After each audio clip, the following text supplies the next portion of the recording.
Bien, bonjour, je suis Frédéric Rouvière, professeur à l'Université d'Aix-Marseille et directeur du laboratoire de théorie du droit, qui est une équipe de recherche interdisciplinaire en droit, où les recherches se portent en fait à la croisée des autres savoirs, comme la science politique, l'économie, l'anthropologie et bien entendu la philosophie.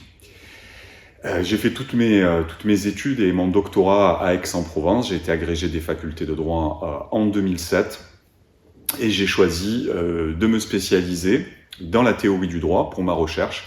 Et c'est en raison de cette spécialisation que j'ai écrit cet ouvrage. Alors cet ouvrage argumentation juridique, pourquoi ? Eh bien, il part en fait d'un paradoxe. Le paradoxe est le suivant, c'est que la plupart des juristes reconnaissent que l'argumentation est omniprésente en droit, puisque le juge motive ses décisions, l'avocat, bien entendu, argumente, et la doctrine également, lorsqu'elle commente des décisions de justice, argumente. Et pourtant, bien qu'on soit d'accord sur ce constat, il y a un vide éditorial en langue française. Le dernier ouvrage en langue française, c'était celui de Chaim Perelman, donc le traité de l'argumentation, qui date quand même de 1950, donc nous sommes quand même à plus d'un demi-siècle de distance. Et grâce en fait au soutien du doyen de la faculté de droit, j'ai pu avoir un cours en Master 1 d'argumentation et raisonnement juridique, donc un cours qui était dédié à cette question tout à fait spécifique de l'argumentation, avec des travaux dirigés. Et ce cours que je fais depuis plus de 10 ans m'a permis progressivement de créer de la matière pour rédiger en fait cet ouvrage d'argumentation juridique. Alors quels étaient les objectifs ? Les objectifs, ils étaient multiples et nombreux. Le premier, c'était en quelque sorte de se saisir de la pratique sur l'établi, c'est-à-dire de prendre en fait la pratique sur le vif et de regarder les arguments en fait que les juristes utilisaient dans leur pratique et ainsi de rationaliser certaines intuitions, puisque on utilise en droit l'analogie, on utilise la volonté du législateur, on utilise les définitions, mais de façon assez intuitive, grâce à la pratique, grâce au fait justement de travailler, passez-moi l'expression en fait, en quelque sorte sur le tas.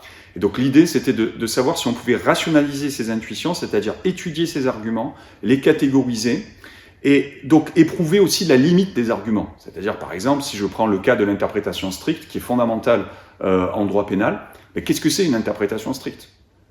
Quelle est la différence entre une interprétation stricte et restrictive ? Qu'est-ce que c'est une exception ?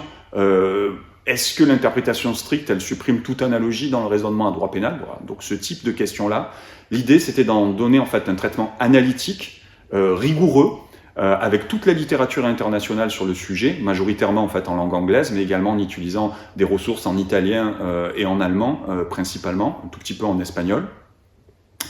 Et donc de faire de l'argumentation un véritable objet de recherche.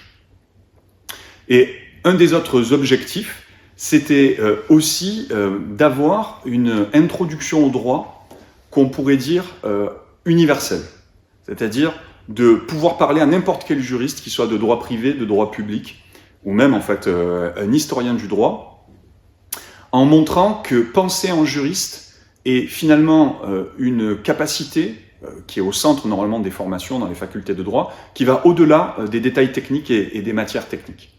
Et même les avocats, j'allais dire, ont un intérêt à la lecture de l'ouvrage, puisqu'ils vont retrouver des arguments qu'ils utilisent, et ils peuvent stratégiquement discuter non plus la jurisprudence précise sur un point de droit, mais discuter en fait la manière de l'interpréter à travers l'argument.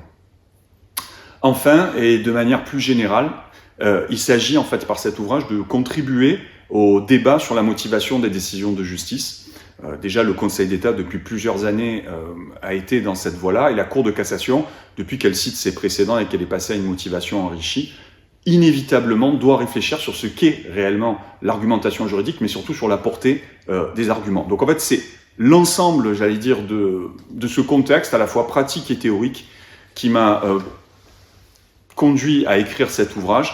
Et donc je tiens vraiment très chaleureusement à remercier l'Académie des sciences morales et politiques. Je suis très honoré de recevoir ce prix. Voilà. Merci beaucoup.